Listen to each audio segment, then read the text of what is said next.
Ito ang una. Para makaiwas sa kadiliman o kasalanan.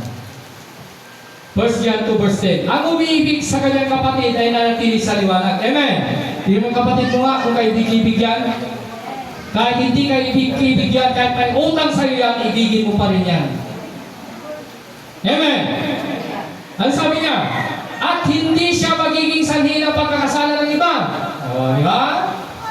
Hindi ka magiging tukso, hindi ka magiging sanhi para magkasala sila. Ano pa? Next, 11. Bakit walang ilibig nyo? Tuloy nyo sa bahay nyo, may ilibig nyo. Ito ang aming narinig sa kanyang anak, may pinayag naman namin sa inyo. Ang Diyos ay ilaw at walang anumang kadiliman sa Kanya. 6. Basa ulit.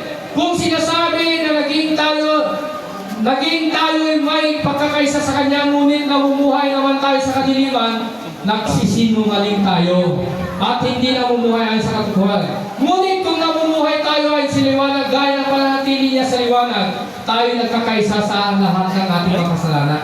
Kaya tayo ay nakakaisa at ang lahat ng ating kasalanan ay nililinis sa dugo ni Jesus na kanyang anak.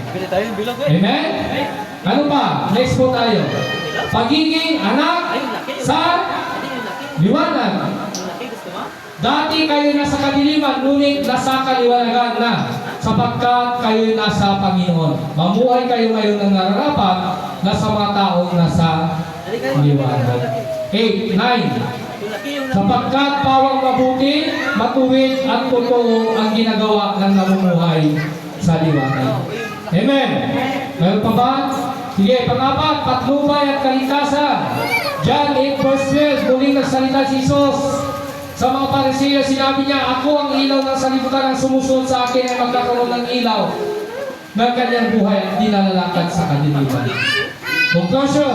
Next po tayo. Yan, conclusion. Palakpakan po natin ang Panginoon. 1 Thessalonians chapter 5 verse 14 to 15. Ngunit wala na kayo sa kadiliman, mga kapatid, kaya hindi na kayo mabibigla sa araw na yon sa darating na parang Bartanakaw. Kayo'y lahat sa kabilang sa panig ng liwanag. Mapanig ang araw, hindi na sa panig ng gabi o ng dilim. 6. Kaya nga, kailangan kayo'y mapanatiling gising, laging handa at malinaw ang pag-isip at di tulad ng iba. Sa gabi ay karaniwang natutulog ang mga tao at sa gabi rin ay karaniwang naglalasing. Ngunit dahil kayo'y panig sa araw, dapat maging malinaw ang ating pag-iisip. Kaya alam niyo mga kapatid, ang topic namin sa mga kabataan doon, madalas yung mental health. Kasi marami ngayon na mga kabataan nagpapakamatay. Marami ngayon kabataan walang direksyon sa buhay. Marami ngayon kabataan na wala ng pag-asa. Kaya ito mga kapatid, yung inano po namin para sa mental health, para makita nila yung wastong pag-isip na nasa kanila. Amen po? Ano pa sabi niya? Ngunit dahil sa panig ng araw dapat malinaw at isuot natin ang baluti ng pananampalataya at pag-ibig. Isuot natin ang helmet ng pag-asa at pagliligtas na gagawin sa atin ng Diyos. Ano pa?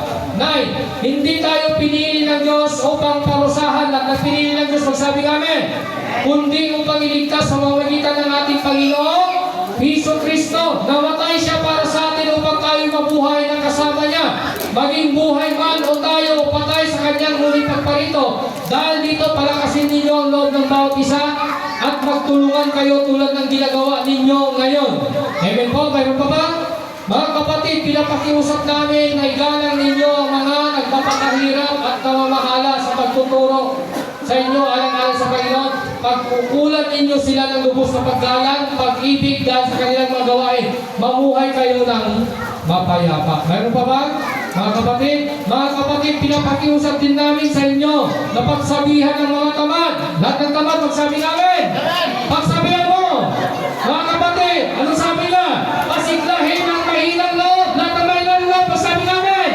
Pagsabihan mo. Ano ba, mga kapatid? At kalingain ang mga mahina.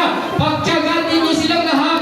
Huwag ninyo sila pag-iinggatayan ang gumagawa sa inyo ng masama. Salip, magpatuloy kayo sa paggawa ng mabuti sa isa't isa at sa lahat.